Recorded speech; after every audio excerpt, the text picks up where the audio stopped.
This podcast is for informational purposes only and should not be considered medical or health advice. This podcast is not intended to replace professional medical advice, nor have the statements been evaluated by the US FDA or similar international bodies. We are not responsible for any losses, damages, or liabilities that may arise from the use of information shared during this podcast. The views expressed in this podcast may not be those of the host. Greetings, health and human enthusiasts, and welcome to the Regaining Health and Humanity podcast. I'm your trusted guide, Dr. Scott Johnson, and I'm both humbled and thrilled that you've chosen to join me on this fearless pursuit of knowledge and inspiration. My mission is to elevate your well-being naturally, arming you with evidence-based insights, revolutionary breakthroughs, and impactful health tactics. But that's not all. Together, we'll dive deep into the mysterious realms of human existence, unraveling the secrets of what makes us truly thrive. This podcast isn't just about information. It's a catalyst for change.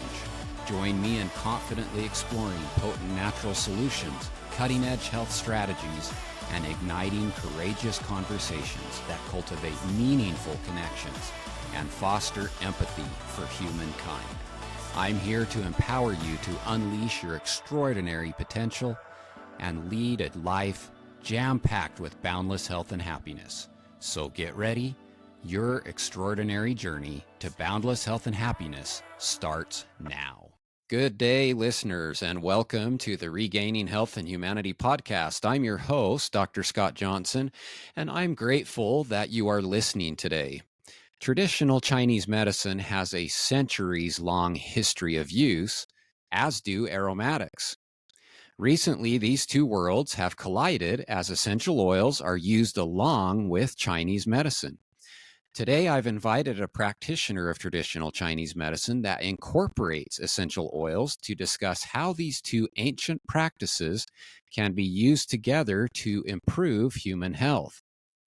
Dianne DelReyes is a passionate advocate for holistic healing and wellness, dedicated to diminishing physical, emotional, and mental suffering.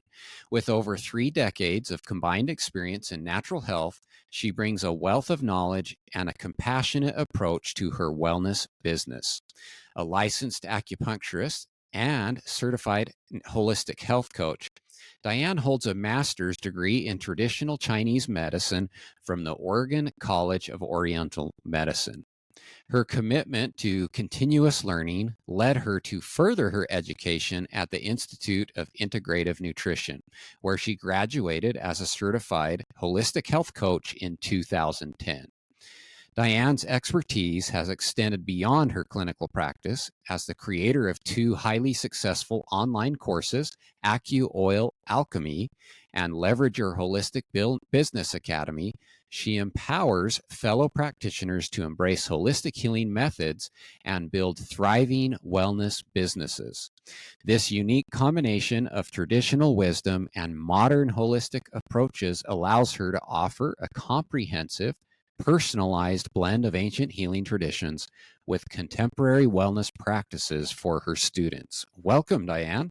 Thank you so much. And thank you for inviting me to your platform and sharing something I'm super passionate about and have been for well over 20 years. I started way back in, the 1900s.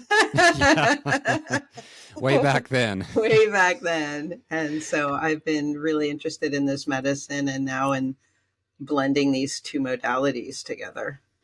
I'm interested to have this discussion because as we were chatting before we hit the record button, I've used essential oils with acupressure points before, and I've seen some literature that has also combined those in clinical research and some of the outcomes that they're getting from that. And so I'm excited to learn from your experience how you're using it. I think I'd like to start, though, by just talking about traditional Chinese medicine. So can you give a brief overview of traditional Chinese medicine and maybe how it differs from Western medicine? Yeah. One of my favorite ways to explain this, I'll talk about it in a couple of different ways, but I worked with after I graduated in 2002, I was really blessed to work with an incredible teacher, Dr. Tran Viet Jung. And the first thing I heard him say out of his mouth was, there is just one medicine with two parts, matter and energy. So matter is everything you can touch, you can feel, you can see, you can measure. And the medicine of energy, you can't see, but you know is there. So for instance, he gave a great example. He said, imagine you see a leaf blowing through the wind. You can see the leaf, you can touch that leaf. If you crinkle it, you can maybe even hear the leaf, but you can't see the wind, which is the energy that's blowing it. So that's just a way of looking at it. In traditional Chinese medicine, we treat from a very holistic perspective. We look at the whole body. We treat people bio-individually. We look to the root causes. We look at the symphony of symptoms that are occurring, as well as what the history and the lifestyle and the constitution of the patient is. Where I feel like in Western medicine, there tends to be a very symptom approach. Like, what is the symptom? What is the solution? Right. Which is often, medication, right? So, for example, if 12 patients came in with a headache, we're not going to necessarily treat those patients the same way because of all the things that I said, because of what are the other symphony of symptoms, what is the person's genetics, their constitution, their lifestyle, their nutrition, all the things we have to look at. Where is the headache? What is the quality of the headache? And again, what is the root cause of the headache? So I think that's we just take a different, more holistic approach. And that's why I love this medicine. That's why I was very drawn to this medicine. Yeah, you mentioned the energy aspect of traditional Chinese medicine, and I think that's important to kind of discuss because that's a key to really the modality. So how do essential oils interact with the body's energetic pathways and meridians in Chinese medicine, and what impact does this have on overall health and well-being? So essential oils have an affinity for certain areas of the body, right? They also have an affinity for different meridians and pathways that are in the body. And these meridians and pathways are where the acupuncture points are for the most part. Now, these different meridians or pathways and organ systems, these meridians pass through and are intricately connected to different organ systems. So as it relates to it also relates to different areas of the body. So it could be like the upper, middle, lower, energetically. So think about how essential oils are traditionally categorized: upper, middle, and base notes. In TCM, we can categorize them also in the different chi levels that kind of relate to those base level, those categorizations. So, for instance, what mostly relates to that upper note is the Wei Qi level, which is the most superficial level of qi. So it's considered our defensive qi that protects us from pathogenic factors.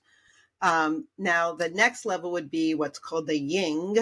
It's Y-I-N-G, not Y-I-N, Ying level, which is more the middle note that go to a slightly deeper level. And they really harmonize kind of more of that middle and have the ability to start working on the emotions that have been maybe circulating around in the body for a while. And the base notes can reach more what's called the Yuan source qi, which is the deepest part of ourselves. It promotes and stimulates functional activities of organs. Think about more like chronic conditions So these Hmm. types of oils are going to be very grounding and calming and very energetically descending. Right. So when you're talking about chi in the body, Yeah. do you have specific oils that you can mention that are particularly effective at enhancing or regulating chi? So let's talk about what chi is. Okay. So chi is everything, right? Thought, emotion, light, sound, heat, growth, movement, matter, everything. So Einstein said that everything is made up of and radiates energy. Hmm. So really chi is everything, right? So oils, like needles, especially when you're using really good, pure quality oils. I always make sure people know like where their oils are sourced from. Of course, like you have to do all your research, make sure you know they're tested well. But oils like needles in acupuncture have the ability to influence chi. So Hmm. there are chi in the acupuncture points because that's where the chi accumulates. And again, with the oils, when you're using these pure oils, of course, they're full of chi, they're full of life, they're full of energy. They've been extracted from these beautiful life force plants, right? Hmm. So they have the function of moving chi, of tonifying chi, of circulating chi. So I also want to mention something that kind of was a little bit of an aha moment for me. Hmm. So there's something called Jing essence or Jing Chi. So I was thinking about the word one day of the word essential, right? And essential is defined a basic, indispensable, or necessary element. Essential suggests that which is the very essence or constitution of a thing. And the root word is essence. Now, Jing is translated as essence. It's our chi. It's a very precious substance that needs to be guarded and not wasted. And there's two types of Jing chi. There's pre and postnatal chi, also known as congenital chi or acquired chi. So Hmm. essential oils, I think of them too as the jing or essence of a plant. It is the most precious substance in the plant. So with the pre and postnatal chi, like the congenital chi, it's a finite amount that you're born with, right? And it's something that we have to really nurture and preserve. Where our acquired chi, and that's through lifestyle, right? That's through Hmm. lifestyle things, and more the acquired chi is more, um, what again, it's lifestyle, but it's we can do things to enhance that acquired jing chi. Right. Can you explain what role essential oils play in balancing yin and yang and their energies within the body, and maybe give some of your favorite oils to do this? Yeah, absolutely. So let's talk about yin and yang, right? So Mm. an acupuncturist views each individual, as I said, as a dynamic integrated whole and observes how signs and symptoms are woven together in order to understand the underlying energetic profile of a person's health.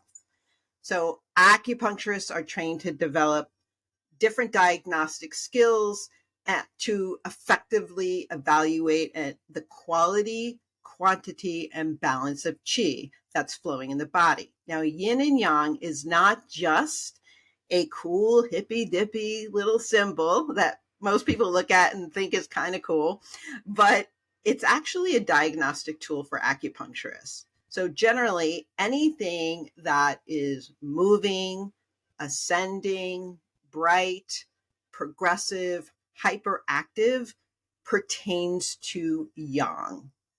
And a Mm. couple of good oils that really kind of support that yang energy are like cypress because it's very moving, Okay. and cinnamon that is very warming, right? And Mm. also very moving, both. And cinnamon can kind of hit that deeper level in the body. The characteristics of stillness, descending, darkness, degeneration, hypoactivity, those pertain to yin.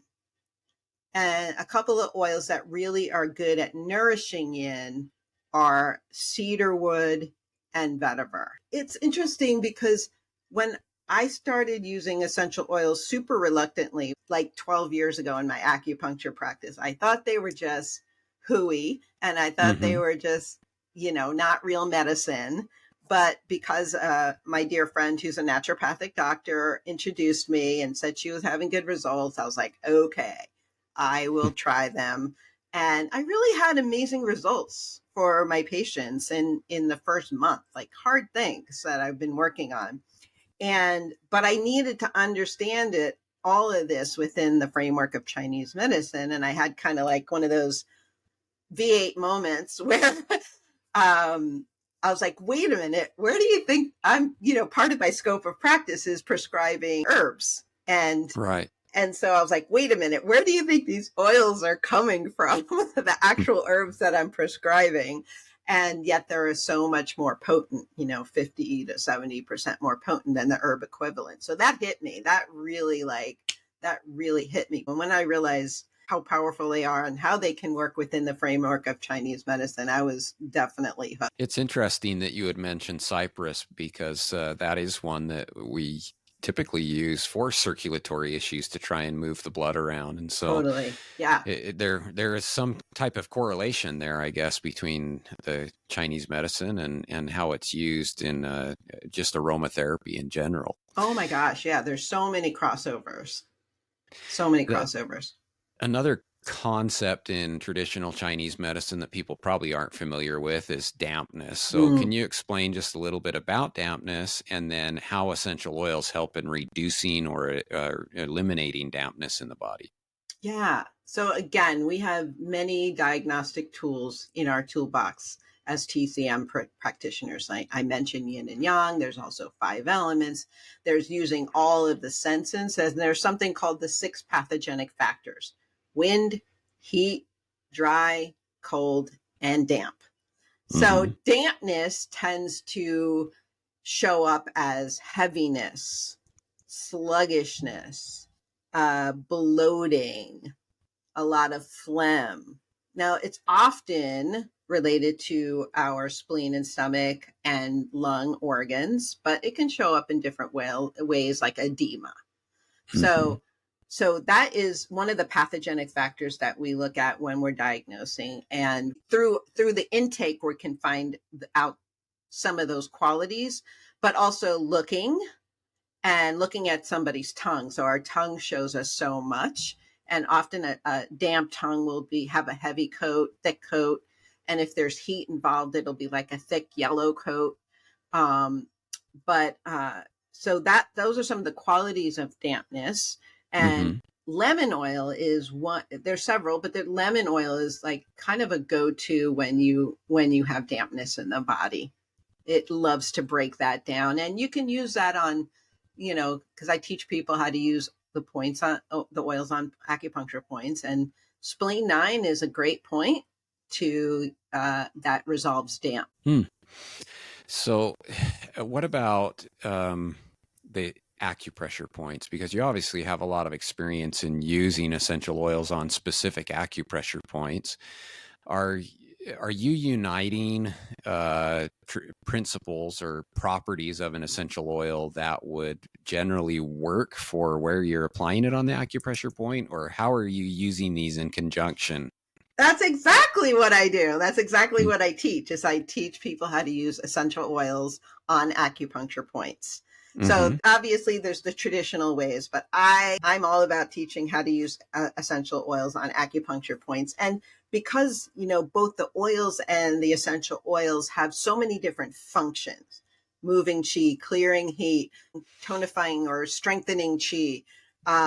So you have to be kind of a sleuth. Like you have to do the due diligence of asking all the questions.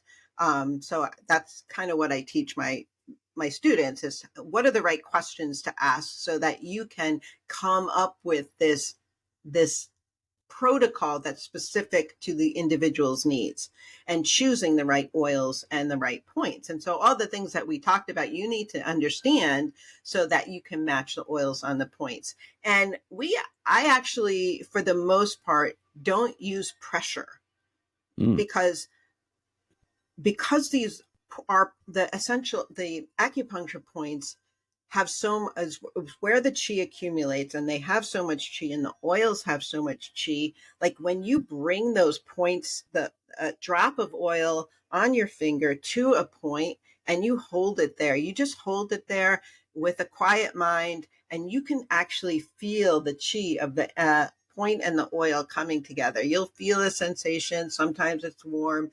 Sometimes it feels like a bubbling up, but that's where you're going to get the most profound effect. So a simple combination, there's so many different combinations, again, knowing all these different qualities of the oils and the points and their functions. But like something simple, like I always recommend all of my practitioners to start each one of their patients with using bergamot on a point called ear shen men. So there's a little divot on the top of your ear. Mm.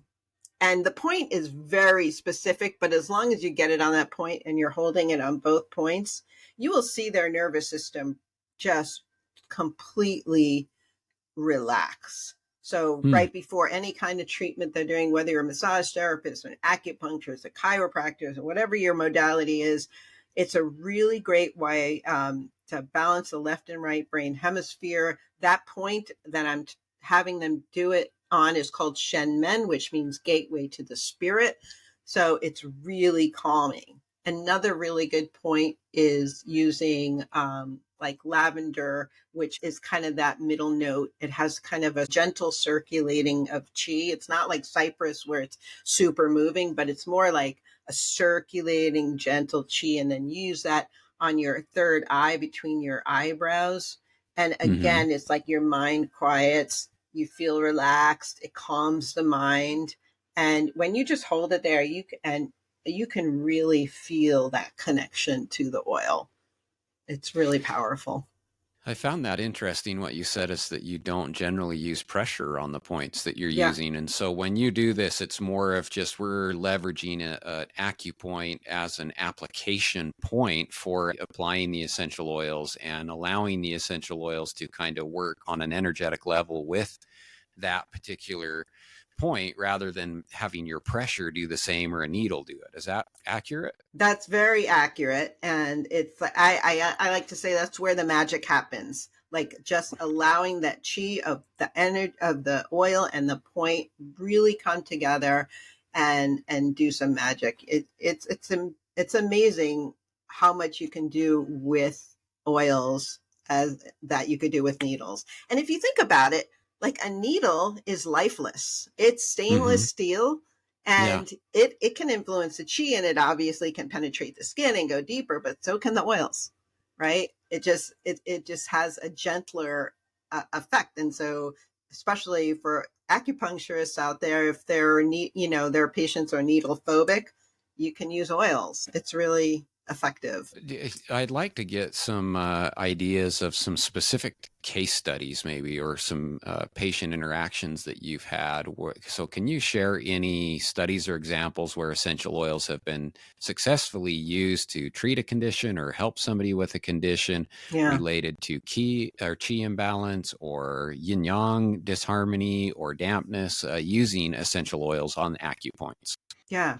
So, one example that just came to mind was a patient who was suffering from menopause, Mm. and she had all the symptoms like the hot flashes, the night sweats, the insomnia, and so the typical diagnosis in Chinese medicine for menopause is yin deficiency, right? There's something called a deficiency heat. So it's not that you have, like, if this is yin, if you have a bar graph and you have yin and yang and they're balanced, Hmm. and yin is your air conditioner and yang is your heater, then if they're balanced, you're in good shape. Now, what happens as a yin deficiency patient in menopause, their yin becomes deficient. So you have this relative heat. It's not like Mm. you're having too much yang where you feel too much heat, but what you have to do is not decrease the heat, which most people do. You have to nourish the yin. And so oils like vetiver and cedarwood really help nourish yin. And a really great point, there's two good points, because it's usually kidney yin deficiency in Chinese medicine. That's menopause symptoms. So you can use it on kidney 3, which is basically the halfway point between your Achilles tendon and your medial malleolus, your inside ankle. There's a divot, like halfway in between. You'll feel a little divot, and you just hold the point there. You hold the oil to that point there. The other point is spleen 6, which is just above that point. That is the crossing point of the 3 yin channels: liver, kidney, and spleen. So that's a crossing point where all the yin channels meet. So that's a really great point for nourishing yin. You can use the same oils. So do you find there are limitations to this therapy using acupoints and essential oils, or what are the most common conditions that you have found this is very successful for? I'd say, you can pretty much use it for most conditions that you would see an acupuncturist for. So it can be pain. It can be any of those heat, damp, any of those conditions, wind, cold conditions. But I love it for emotional balancing, especially when you understand the 5 elements and you can see which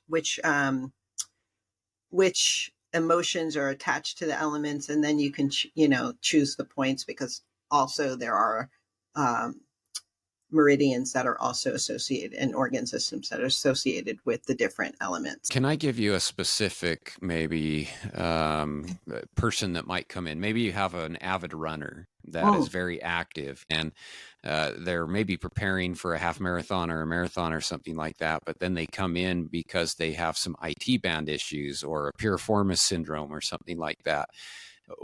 How would you attack that? What would your approach be with the essential oils? What acupoints would you use? Yeah, aside from the obvious local points, that you can use your common oils for pain, we call those Ashur points in Chinese medicine. They're where the pain is happening.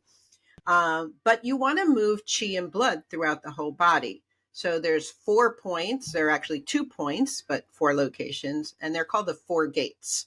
And that's Li4 and liver 3. So they're anatomically in the same place, but so Li4 is between your thumb and your forefinger. If you start at the web and you just follow it through, you'll find a tender part. Now that's Li4. It's also great for anything related to your head, because it's called the emperor of the face or something like that. I forget the actual term, but it's tender. You can use something like liver 3 or cypress, something that's going to move chi. I'm sorry, not liver 3, lavender or cypress. And then liver 3, if this was your big toe and this was your first toe, it would be in the same spot. So it's called the 4 gates, and they move together when you use them. They move chi and blood throughout the whole body. Lavender, bergamot, cypress, those are good oils for those points. So that's something I would do. If there's inflammation and there's heat, I would use Li11, which is in the right at the elbow, between the end of the elbow crease and that bone right there. It's right in there. This is a point that's really good for clearing heat. So you can use a heat clearing oil like peppermint there. So during that treatment session, when somebody would come to see you, you're applying some oils locally where they're experiencing the discomfort or the aches, as well as distant in the body, trying to work on getting the chi flowing again then. Absolutely. Clearing heat, chi flowing, and looking again at other symptoms that might be going on in their body. Are they sleeping? Are they is there too much heat? I'm going to look at their tongue and kind of evaluate what other points might be supportive for them. So it's going to be Mm-hmm. symptom specific, but also constitutional as well. What do you see as the future of essential oils in traditional Chinese medicine and acupressure? First of all, I hope that it just grows. I, for the most part, work with my students are other practitioners, but Mm-hmm. you can do this on yourself. So I did have a student who wasn't a practitioner, just loved essential oils, wanted to learn more. And she felt like, oh, I'm not supposed to be here. I'm not really a practitioner. I'm like, no, stay. You're going to learn a lot. And as it turns out, she had to take her kiddo to the doctor, and the doctor was talking about everything that was going on for the kid. And in her mind, she's going, oh, this is a liver qi thing. So I know what Mm. oils I could be using. So I think it can be used in the home, and it can be used as a practitioner. A practitioner can be using it with their patient or client, and then teach them how to do this at home. So my hopes is that it just keeps, I think people are seeing, like you told me in the beginning before we started recording that you were using oils on points. And I was just Mm-hmm. like, cool. Like, so there are ways to figure that out. I love that. What did you use? Do you remember what point and what oil? I was actually using it on GB30, and it was a combination of oils that were meant for pain. This individual was feeling some sciatic nerve Yeah. pain. Yeah. And Love. Such a great point.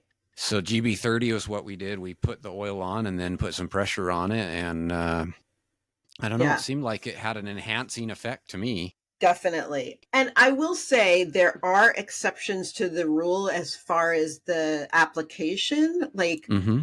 if somebody's having a lot of pain or somebody's having a headache and they're using an oil on LI4, which would be good for that, you can use some pressure. You can use Mm-hmm. that some pressure for sure, because that will make Right. a difference. But for the most part, you don't need the pressure. You just need the point. And I think that's great that you're talking about people learning how to use it on themselves in their home. There are certain things that you can do. Like if you have nausea, you can teach them where the acupressure point is on the wrist. You know, Exactly. use ginger there or peppermint or Exactly. some See, you're kind of, already getting it. some kind of remedy that they can then help themselves, because I think the more we can empower people to take care of themselves, Yes. the better their health is going to be, the more proactive they'll be, the more preventive approach they'll take. And Yeah. so I appreciate the comments of, yeah, you're teaching practitioners, but you can teach the average person how to use these too. Absolutely. It gives them just another application. There are many ways to use the oils, but this gives them yet another tool in their toolbox. Well, thank you for being on, Dianne. It was a pleasure talking to you. It was really Thank you. interesting to see your approach and kind of how essential oils are being leveraged in a synergistic effect with the acupoints. And so I'm glad that you're out there doing this and furthering holistic healing modalities, but also incorporating essential oils as part of that. Absolutely. Thank you so much for having me. It was a pleasure being here. Thank you for investing your precious time with us today. I trust you've uncovered valuable insights to elevate your health and enhance your quality of life.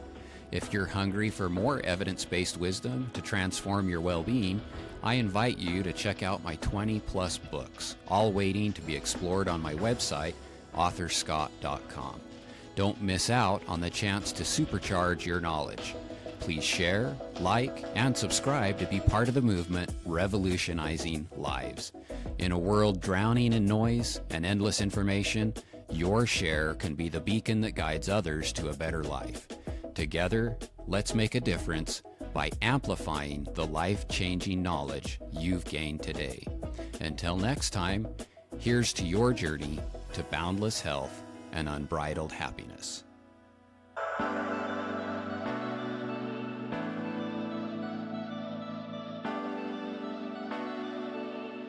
Say